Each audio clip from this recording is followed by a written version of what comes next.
많은 사람들은 위기를 견디기 위해 위기 대처 능력만 생각합니다. 하지만 진짜 위기를 극복하는 순간의 토대가 일상에서 나온다는 사실을 아는 이는 적습니다. 그런 의미에서 오늘은 그리스도인으로서 우리의 일상을 살아가는 신앙생활에 대해 말씀드리겠습니다. 어떻게 하면 위기에 강한 그리스도인이 될까요? 미가서의 말씀을 함께 나눠보도록 하겠습니다. 첫 번째로 위기에 강한 그리스도인이 되기 위해서는 실제 행동으로 나의 신앙을 평가하라는 것입니다. 미가서는 소선지서 12권 중에 가장 중심에 위치합니다. 그러므로 미가서는 12권의 소선지서 전체의 주제에 해당하는 말씀입니다. 이스라엘은 우리나라처럼 남북으로 분열된 상태인데 미가는 남쪽에서 활약한 선지자입니다. 미가서 당대에 힘이 있는 사람들은 아침에 일어나면서부터 죄를 계획하고 날이 밝으면 그 계획을 실행했습니다. 그 중에 가장 대표적인 것이 가난한 자들의 밭과 집, 그리고 사람을 빼앗는 것이었습니다. 그러면 당대 선지자들은 또 어땠을까요? 선지자들은 입에 뭔가를 물려주면 평화를 예언하다가도 입에 채워주지 않으면 전쟁이 임한다고 말했습니다. 이것은 돈을 주냐 안 주냐에 따라 그들의 입맛대로 예언이 달라졌다는 말입니다. 충격적인 사실은 미가서에서 고발한 이들이 여호와께 부르짖고 있었다는 사실입니다.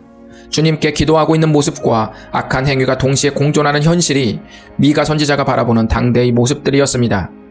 많은 사람들이 자기 자신의 신앙을 점검할 때 마음속 생각으로만 점검합니다. 그래, 지금 나는 다 무너졌지만 그래도 나는 예수님을 사랑하는 마음이 있어 라고 자기 자신을 훈훈하게 평가합니다.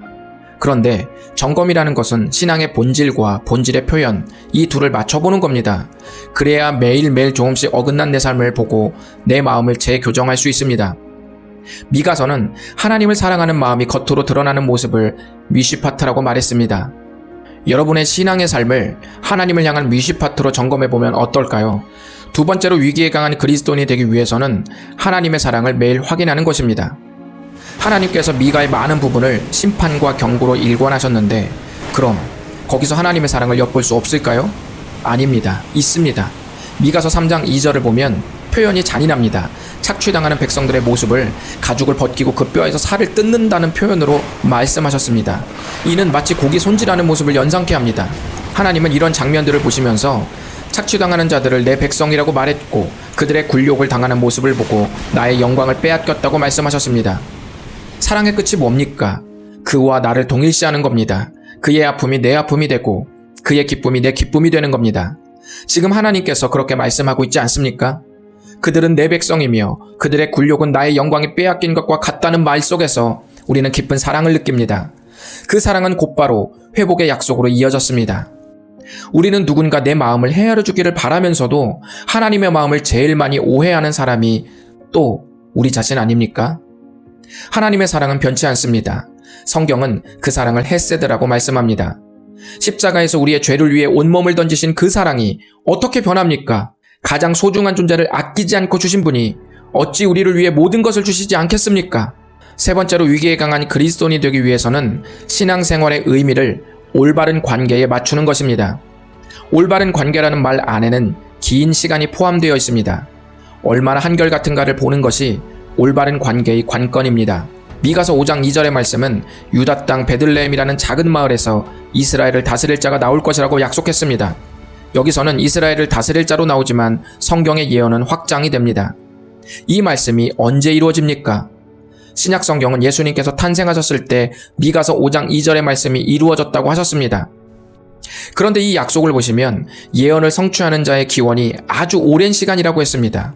이 말은 하나님의 약속은 우리가 예측할 수 없는 오래전부터 한결같이 이루어지고 있었다는 것을 의미합니다.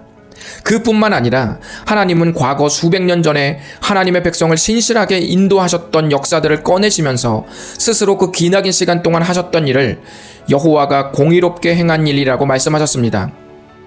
바로 이 공의롭게 했다는 말이 제다카입니다. 사랑을 간직한 마음이 겉으로 드러나는 모습, 그리고 이 모습으로 한결같이 지내온 삶을 체다카라고 합니다. 하나님께서 우리들에게 그렇게 하셨다는 말씀입니다. 하나님께서 이것을 기억하라고 하신 이유는 하나님과의 관계에서 신앙생활의 의미를 찾으라는 말입니다. 로또 사서 대박 나면 주님 더 잘 믿을게요. 이번에 우리 애기 아빠 승진하면 더 잘 믿을게요. 이번에 연봉 오르면 더 잘 믿을게요. 상승 곡선에서 주님을 더 잘 믿는다는 고백은 올바른 관계로 진입하기가 어렵습니다. 시편 23편은 인생의 하강을 가정하며 주께서 나와 함께 하시기에 두려워하지 않고 그분의 안위하심을 확신하는 시를 올려드렸습니다. 여러분, 신앙은 관계입니다. 올바른 관계는 한 번도 실수하지 않는 것이 아닙니다. 실수할 때마다 다시 그분 관계 안에서 나의 잘못을 인정하고 그분의 넓은 품으로 다시 격려를 받는 것입니다. 미가서 7장 18절을 보시면 이 모든 심판과 심판으로 끝나지 않을 것이라는 회복의 말씀을 주시면서 주와 같은 신이 어디 있으리이까 라고 질문합니다. 선지자 미가의 이름의 의미가 바로 여호와와 같으니 누구인가 라는 뜻입니다. 우리를 구원하신 예수님이 우리를 위해 무엇을 해주셨는지 기억해야 합니다. 예수님은 우리의 위기 중 최악의 위기인 죄의 문제를 해결하셨습니다. 그리고 인류 역사에서 그 누구도 정복하지 못한 사망을 예수님은 이기셨습니다. 그러므로 사망보다 가벼운 하위의 것들은 모두 그 밑으로 들어가는 겁니다. 우리는 다양한 문제를 만나도 변하지 말아야 할 마음이 있습니다. 그것은 바로 하늘과 땅의 나의 주님은 홀로 예수 그리스도라는 사실입니다.